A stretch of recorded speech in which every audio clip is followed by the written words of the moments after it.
Still have a good buggy, and if you look on your monitor, you'll see right now SigEp Barracuda is up on the line. Fantastic. And for SigEp Barracuda, and they're off. Diane Manningly. And we are off in the very first race of Sweepstakes 2009.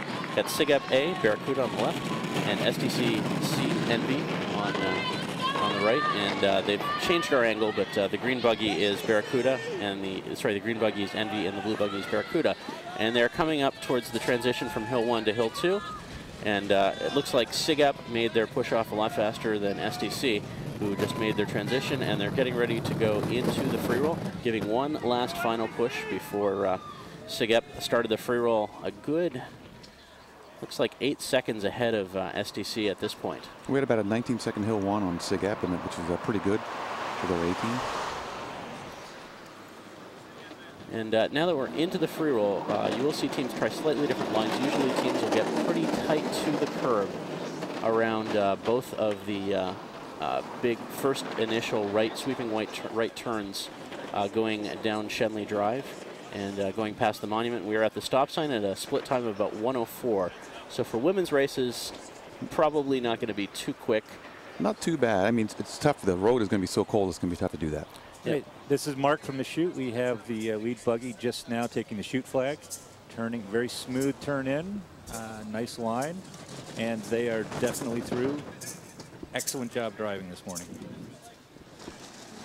SDC, little bit of trouble with a pothole there right at the apex, but they're also through safely.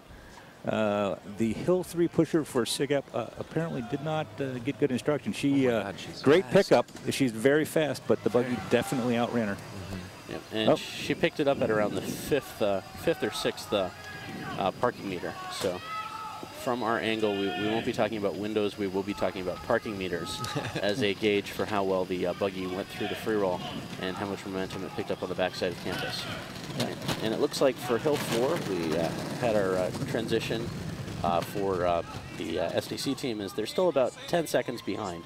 So as much as we were expecting and hoping to see some craziness between two teams that posted pretty similar times last year, it looks like SigEp A is running away with this heat. Yeah, and that's, you know, actually much better improved time from theirs last year. Like I said, they had a 3:10. They're probably going to cross here at about maybe a 2:40, maybe a sub 2:40. This is a pretty fast women's 18. Very fast, and that will be a surprise. And I've got to think a time of 2:38, 2:39, and it looks like they're going to cross at a time of 2:40. Right around 2:40. Right on the dot. That should be enough to make it to day 2. I would expect that, yeah. Yep, and a good 30-second improvement for SigEp A. So I guess that's our first big surprise of the day. And SDC C is finishing up pretty strong here. They look at a sub 3-minute time, improving a lot from last year. Yeah, and anytime you can shave 12 seconds off your prior year time, you're doing a pretty good job. So they just crossed at about a 2:58, 2:59 for the SDC C team. So pretty nice start to this, especially on a fairly cold morning. Yeah, and so for the women's heats, we are running what they call 8-minute heats. So that means the time from start to start, provided there aren't any spinouts, accidents, or issues on the course, will be exactly 8 minutes. And so that means our next race is going to start in about 5 more minutes. And as you see, they're rolling the buggies back down Hill 1, and they're going to take them over to the drop test, where Barracuda is getting lifted up so they can do a safety test, which is a test of the brake system. For the uninitiated, they're going to bring this buggy up to a line, and the sweepstakes chairman, who obviously has been working very hard, you see Andrew Hunt right there, and his team, they're going to go ahead and release the buggy. And for the time to be official, it does have to effectively stop, release, and stop again. Exactly. And it has been released.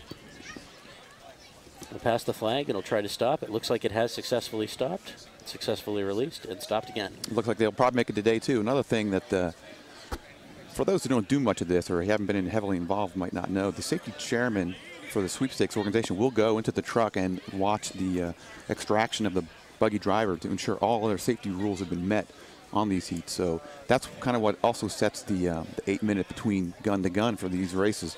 There's actually a lot that has to get done in between these races. And it looks like SDC is starting their drop test.